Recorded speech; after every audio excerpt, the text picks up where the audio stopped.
All right, so your first part, this is the first part of your math lesson. Today we are on lesson 98, and it starts on page 619.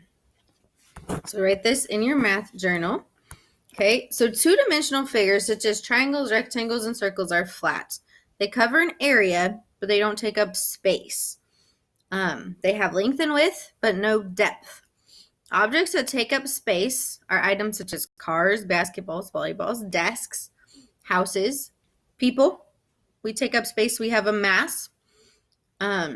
Geometric shapes that take up space are called geometric solids. This is your first definition. Okay, so geometric solids are shapes that take up space.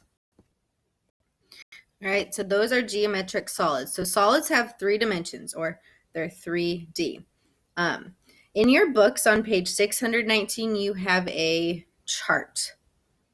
I think it would be a great idea for you to copy that chart.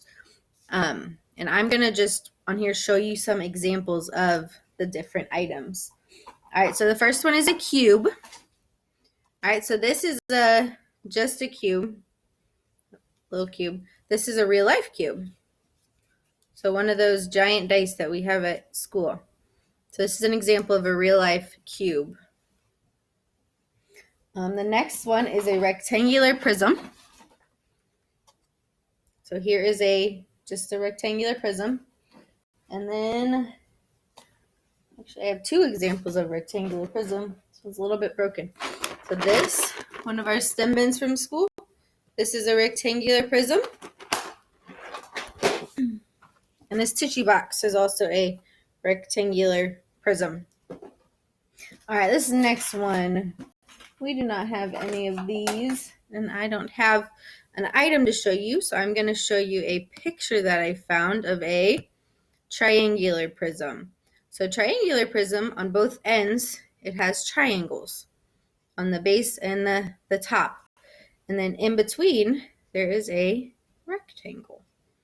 So it's made of 2 triangles, and it looks like 3 rectangles. So there's some examples of that. All right, the next one is a pyramid. So it has 4 triangles at the top, and then it has a square bottom. Okay, that is a pyramid. And then we have a cylinder. So I have a real life cylinder for you. Circle at the top, circle at the bottom, and then it is kind of an oval in between. So a candle is an example of a real life cylinder. Or my coffee cup. That is a cylinder. All right, sphere. You guys all know what this one is. This is a volleyball example of a sphere. And a cone. All right, so this is one type of a cone. Flip it upside down, it looks like a ice cream cone. Hey, hence where ice cream cone got its name, cone.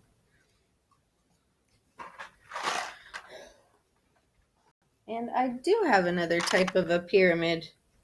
This was an Easter gift. It's got the triangle on the top. Actually, this is not a pyramid. I'm not sure what category that would fall under. Interesting. So maybe think about that. What shape would that one fall under? Okay, so that is kind of the first part of your lesson. So in your notebooks, you should just maybe try to draw pictures and then label what each shape is. So we have our cube. We have our rectangular prism. We have our triangular prism, which I had to show you on here. We have our pyramid. We have our cylinder. It's a candle. We have our sphere. and our cone. All right, so there are the different shapes. So in your notebooks, I would draw to the best of your ability your pictures of these shapes and then label them. So that is the first part of our math lesson for today. I'm going to do another video with just the screen for our second part.